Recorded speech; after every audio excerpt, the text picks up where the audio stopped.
The Sega CD was a console many people remember, but few actually owned. It was a Sega Genesis add-on, which allowed the system to make use of a disc reader, along with a faster CPU. The CD-ROM format meant much larger storage and the possibility of CD-quality audio. Sonic CD is often rated as one of the best Sonic the Hedgehog titles of all time. Another two games that often get mentioned as the top games on the Sega CD are Lunar, the Silver Star, and Lunar, Eternal Blue.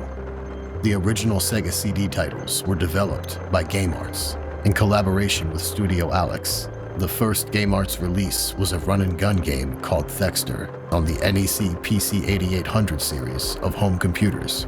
Studio Alex was essentially a creative consulting firm, and in the late 80s, they approached GameArts about working together on an RPG title. Kazunari Toma of Studio Alex said this in a July 1992 interview for Beat Mega Drive magazine. "We at Studio Alex hadn't established a major title of our own yet. I'd been following GameArts and their games for a long time. I always admired how uncompromising they were. They never did anything half-baked. Even if a payment was delayed, they'd just keep grinding away. I was a fan for sure. Of course, I had no idea how hard they were working until I actually experienced it myself from the inside." GameArts was known for their quality and for being uncompromising on their final products. Even when it meant pushing back delivery times, they developed the games they wanted and set their own standards for quality. When Studio Alex approached them about making a Japanese RPG, they hadn't released any titles that could accurately fit into that genre.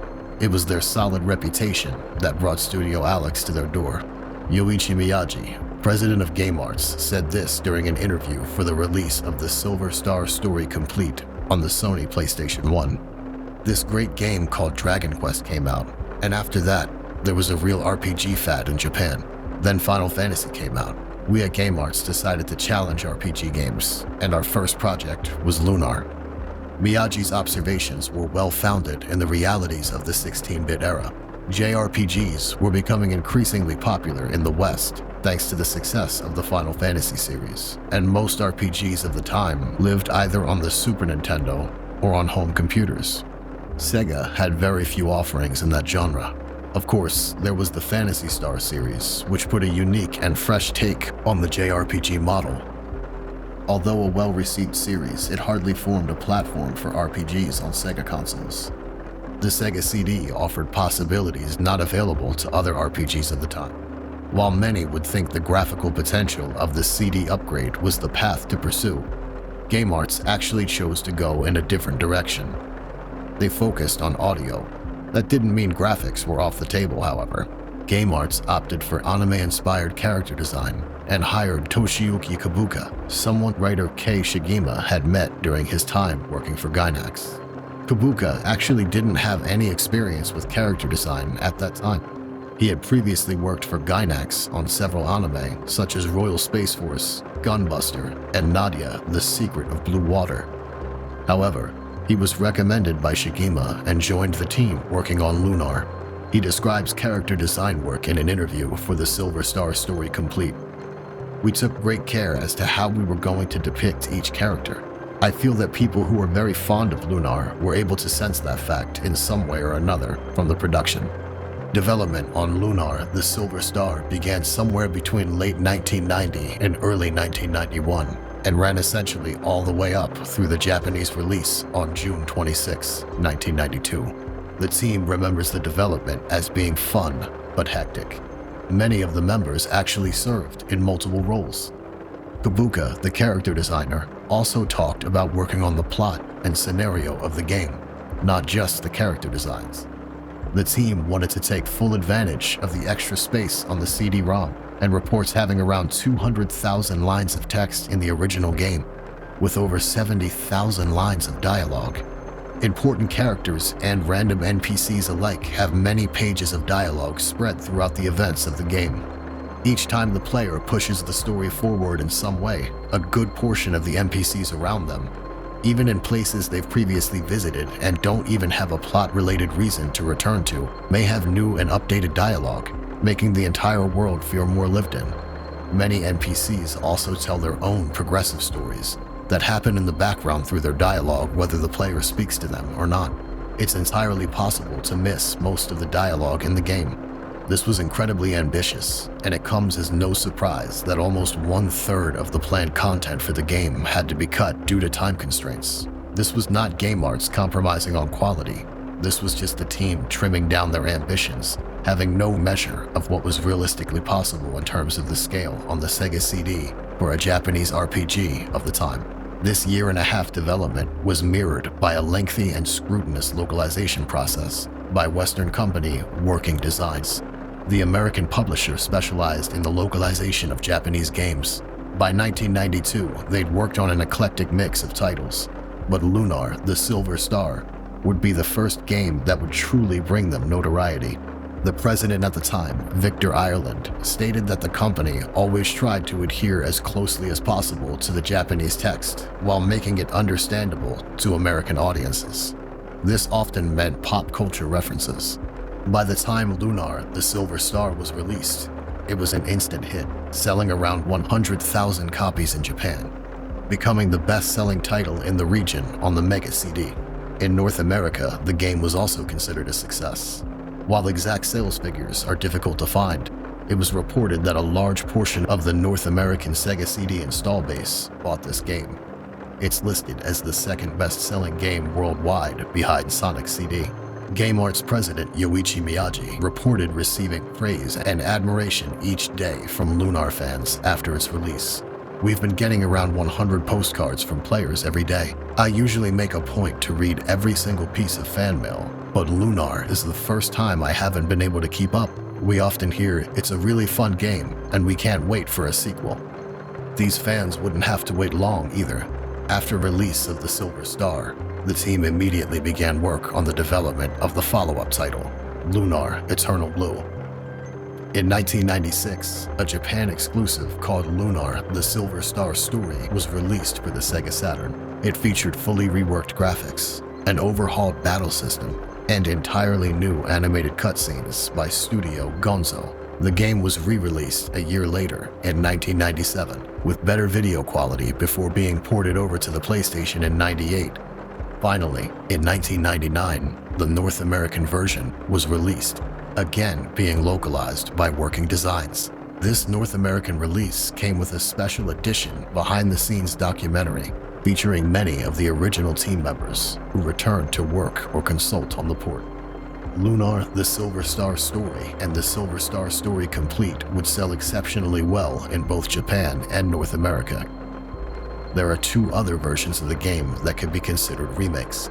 First, in 2002, Lunar Legend was released on the Nintendo Game Boy Advance. The title has been stripped down graphically and musically for the console. The battle system has been replaced entirely, and large portions of the game have been changed, such as certain characters being available at the beginning, and the location of caves and shrines being changed.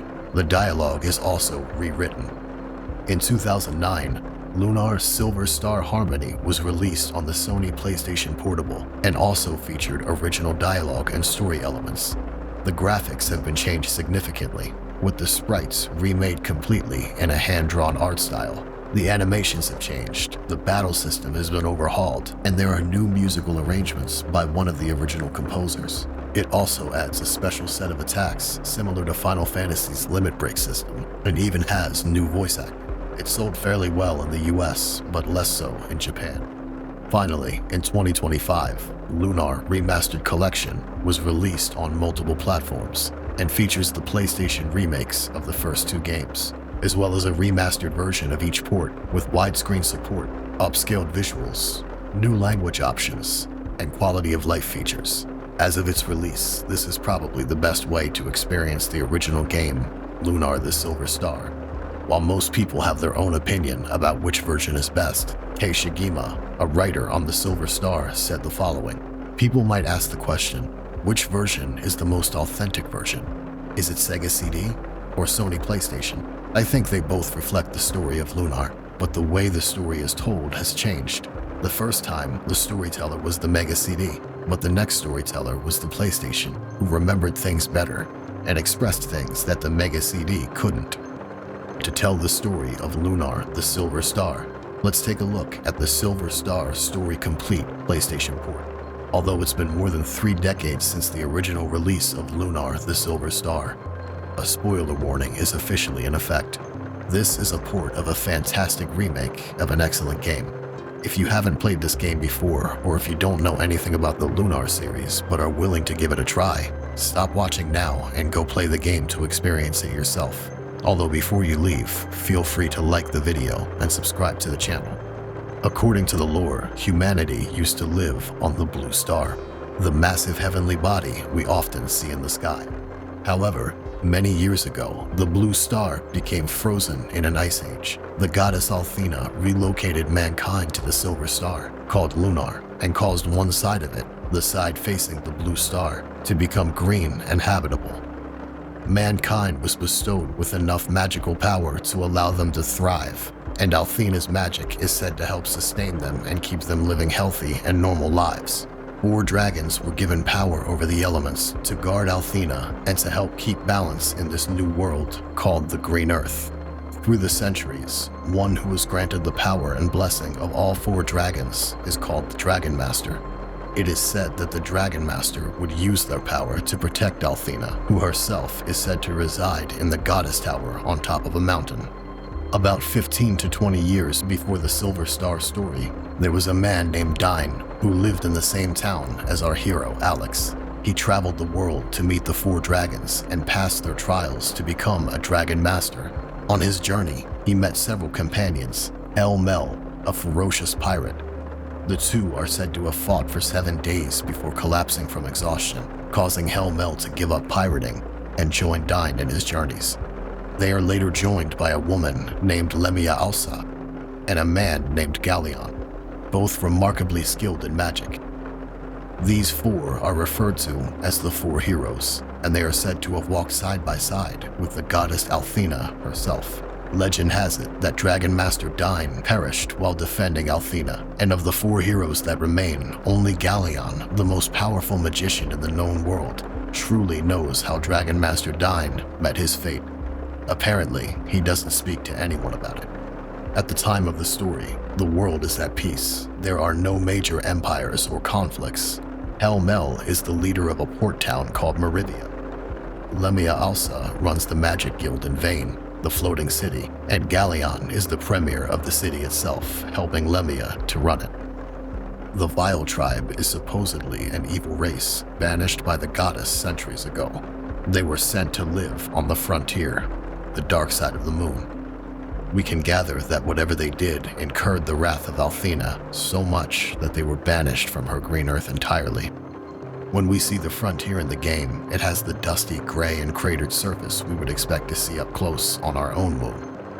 Apparently, the Vile tribe can only survive here off of scraps of the magic from Althena's blessings. The player takes control of Alex, a brave and cheery youth from Berg, who looks up to Dragon Master Dine. His goal is to become a Dragon Master himself one day and have his own adventures.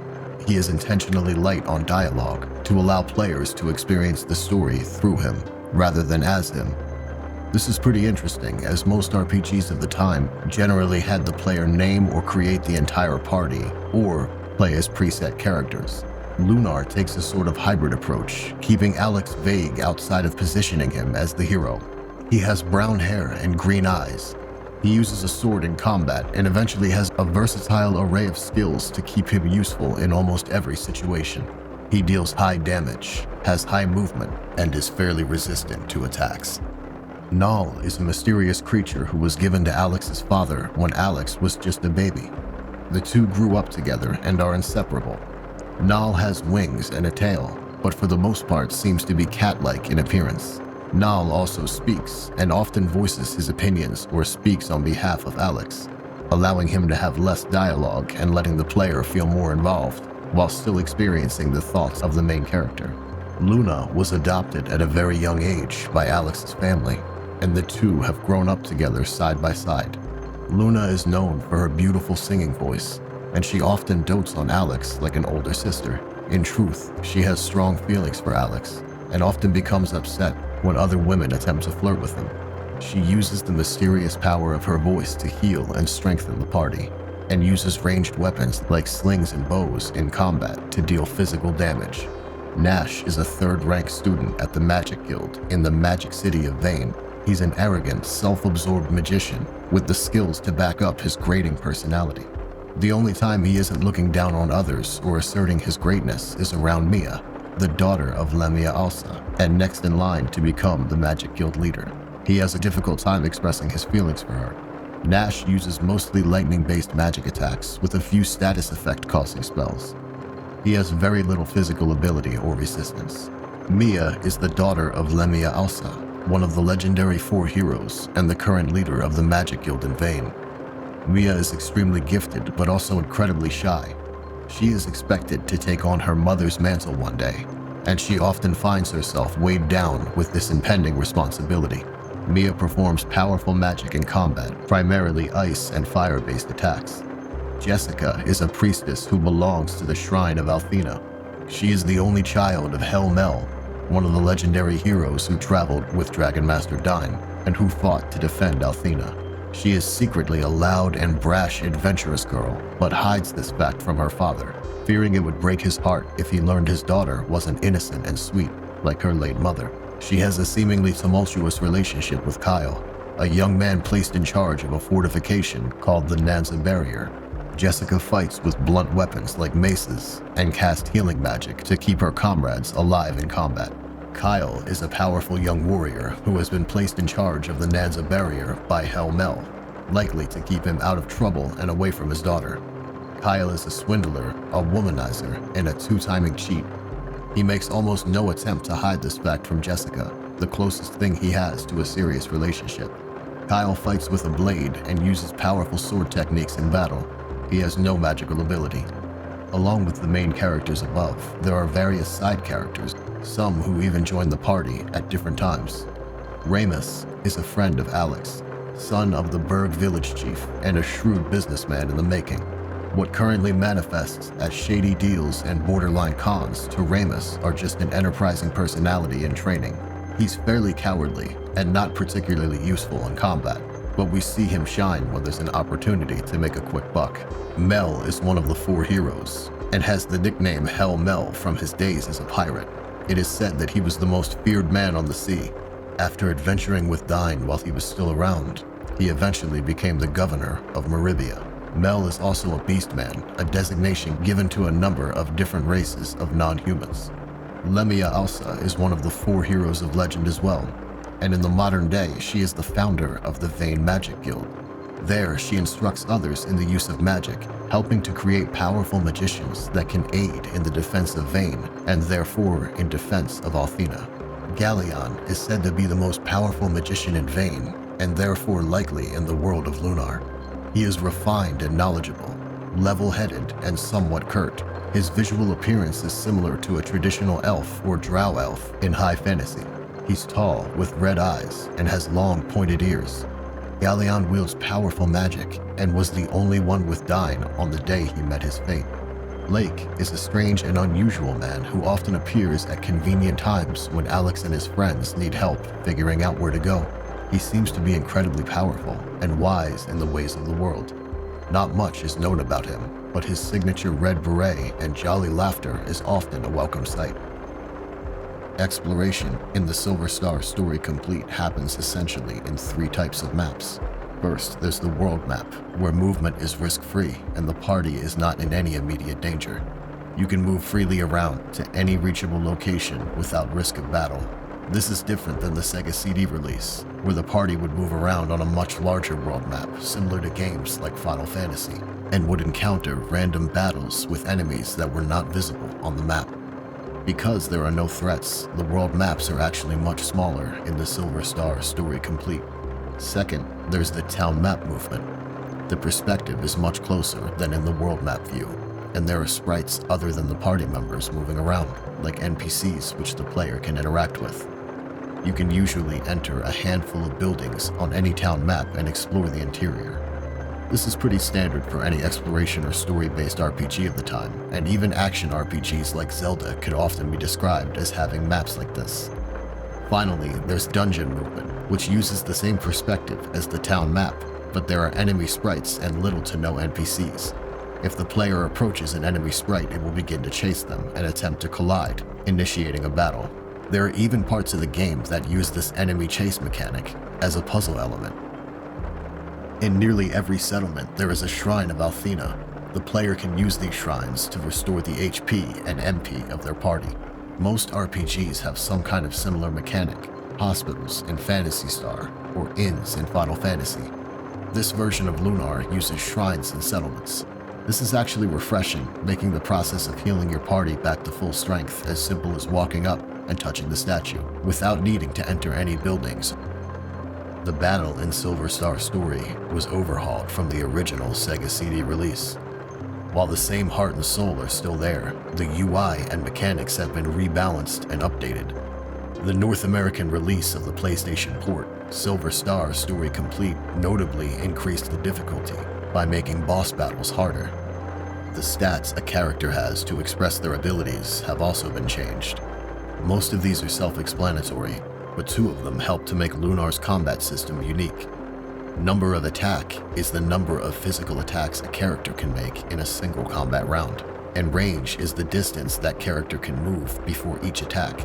In the original game and this port, the distance between participants in battle actually determines a character's ability to hit or be hit. When making a physical attack, the attacker must close distance, which is done according to their range stat. Once close enough, they can perform their attack. Attacks can also cause enemy positions to change, knocking them back or even picking them up and dropping them elsewhere on the screen. Special attacks and magic are handled under the skills menu. Selecting a skill will cost MP, and they're different for each character. Alex has sword-related skills in the beginning of the game, and Luna has singing-related skills that function like restorative magic.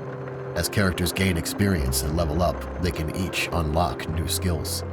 Each party member can also defend, helping to reduce the incoming damage from an attack, allowing party members to move according to their range. Repositioning the party members is a must in certain boss battles, where not keeping track of position can open the player up to deadly attacks, even getting the entire party killed. An excellent feature of Lunar is the AI.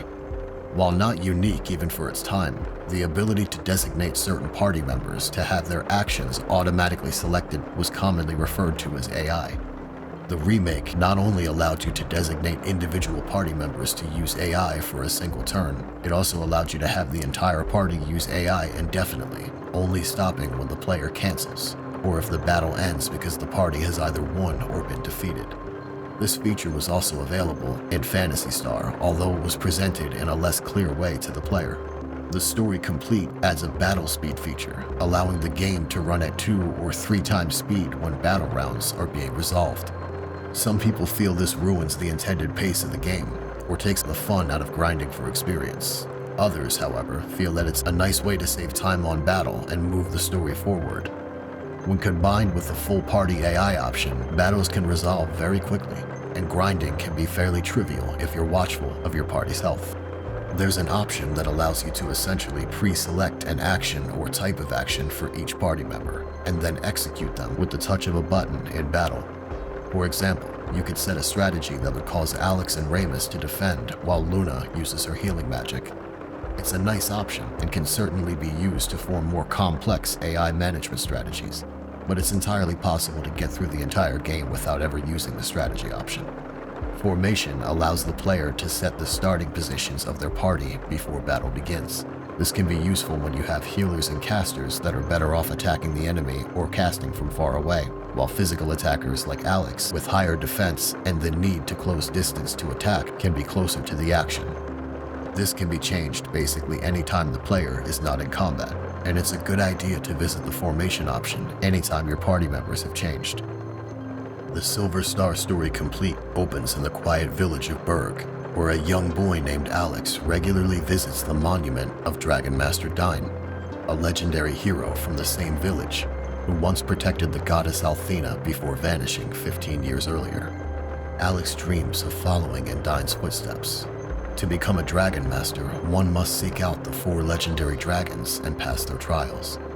Alex is joined by Nal, a mysterious winged creature who has been with him since childhood, and by Luna, his closest friend, known throughout Berg for her beautiful singing voice.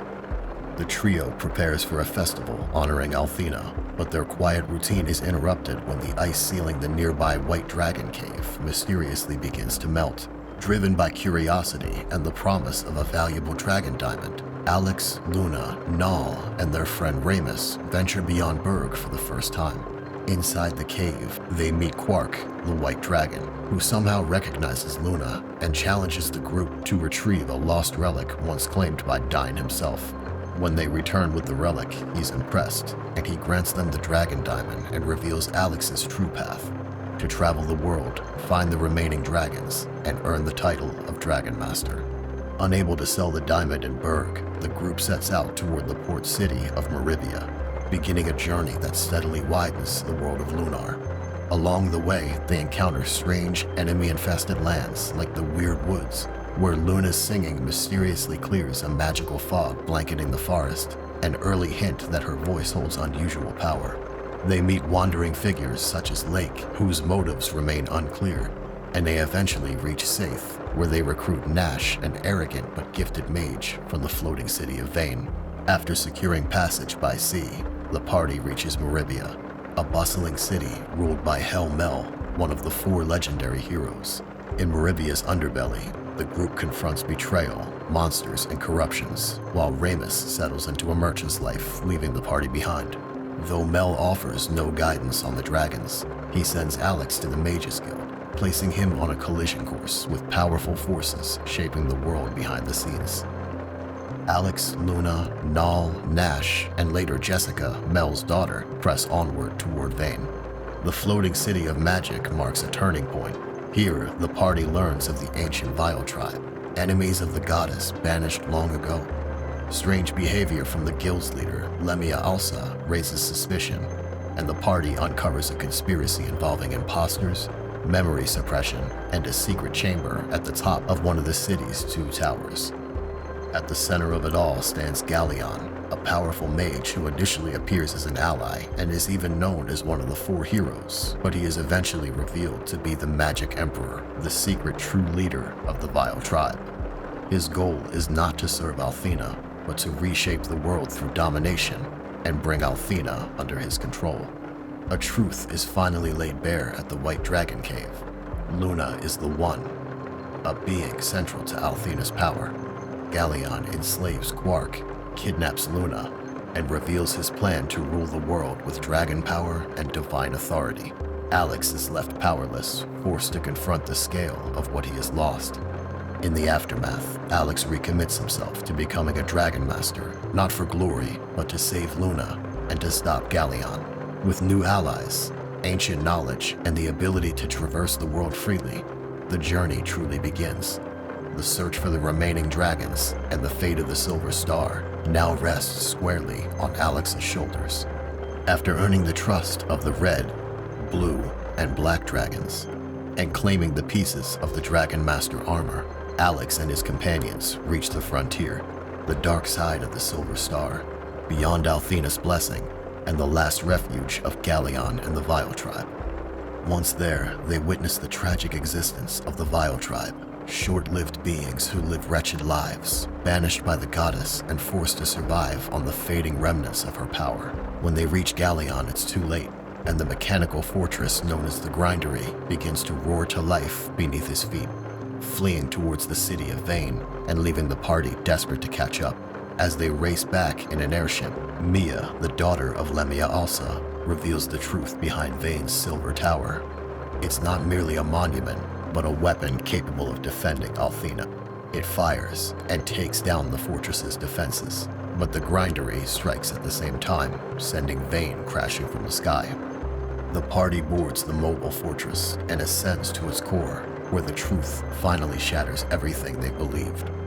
Luna is revealed as Althena herself, given a human form 15 years ago. Her memories have been suppressed, and her power twisted to serve Galleon's will. The Goddess Tower, sitting on top of a mountain, is torn into the sky and transformed into a roaming citadel, draining Althena's blessing from the world of Lunar and forcing it back into her body. After a failed attempt at rescuing Luna from Galleon, the party regroups in Berg, where the truth of what happened to Dragon Master Dine 15 years earlier is finally revealed. Dragon Master Dine sacrificed his power so Althena could live as a human, scattering her divinity across the land to allow the world to grow without her constant presence. She and Dine truly felt this would be better for humanity, but Galleon never accepted this choice. To him, it was a violation of the natural order, the retreat of the very goddess he served, a choice he is now determined to undo. This truth is revealed by Lake, who finally admits that he is Dine himself, living quietly as a mortal, no longer a Dragon Master. He bids Alex to draw the blade from his monument, the Sword of Althena, and trusts him with the legacy of the Dragon Master. Moments later, the true power within Null awakens, the power of the White Dragon. Transforming into a body many times his size, he carries the party towards the Goddess Tower for their final confrontation. Atop the fortress, Galleon declares his vision, a world ruled through absolute control, with Althena restored as a goddess, this time bound to his will. As divine and dark energies collide, the fate of the Silver Star hangs in the balance. Though Galleon is defeated a short while later, Althena remains unchanged. Her memories of Luna and Alex are seemingly erased. Galleon claims victory even in death, believing the goddess has been restored without her humanity. Alex refuses to accept this. Even as Althena strikes at him, he approaches her without fear, convinced that the girl he grew up with still exists within the goddess. When Luna briefly returns to herself, she reveals the final truth. The fortress cannot simply be stopped, and if Althena's body dissipates, the world itself will be destroyed with the release of her divine energy. Alex makes the same choice Dine once did. Without a second thought, he relinquishes his Dragon Master power, giving Luna the strength she needs to stabilize and allow Althena's magic to flow back into the world instead of consuming it. On the ground below, the rest of the party sees the energy that was flowing back into Althena begin to flow out instead. Null, along with his White Dragon abilities, whisks the party to safety, arguing against their objections and telling them that he knows in his heart Luna and Alex are making the right choice. From a safe distance away, the party watches as the fortress of Althena crashes into the sea, bursting into flames in a massive explosion. It seems with the last of their efforts, Alex and Althena managed to cause the fortress to fall into the ocean, preventing an aerial explosion that likely would have cracked the world itself. As they mourn the loss of their two friends, they witness a spectacular light and a pulse of divine energy springs outward, restoring the new frontier to the green earth it was before. They watch in awe as the dark haze covering the sky disintegrates, revealing the blue star on the horizon once more. In a bright flash, Alex and Luna appear in front of their friends, safe from harm. With the world saved and the group together once more, they begin to celebrate. We learn later that Mia will be in charge of rebuilding the new Magic Guild, and Nash swears to earn their trust back by working together with them. Helmel has been reunited with his daughter Jessica, and she and Kyle confess the relationship to her father. Ramus thanks us for helping him get where he is today. As Alex and Luna head for the docks to sail back to Berg, they encounter Lake, who has a quick chat with them before the couple finally sets out for the last trip home. The music of the Lunar series, and especially the original games, is often quoted as one of its biggest strengths. A writer for the original Lunar, The Silver Star, and Lunar Eternal Blue, Kei Shigema, had this to say about music in video games. I think the music is very important. There's a good chance that 70 or 80% of a scene's emotional impact can be attributed to the music. For example, this time we had the very talented Mr. Iwadare right from the beginning, which was lucky. The music he makes, it moves people's hearts. On the Mega CD versions of both games, the music was worked on by several people, including Noriyuki Iwadare. In an interview for the release of Lunar the Silver Star Story Complete, Iwadare describes how he started making music for video games. Since I was little, I took piano lessons and also played the trombone in a brass band. I entered a musical college and studied synthesizers. After that, I played the keyboard in several bands at different venues. Eventually, I joined Game Arts, and it's through Lunar that I've come to be recognized as a composer. The team agreed from the start that audio should be a focal point of the Lunar experience.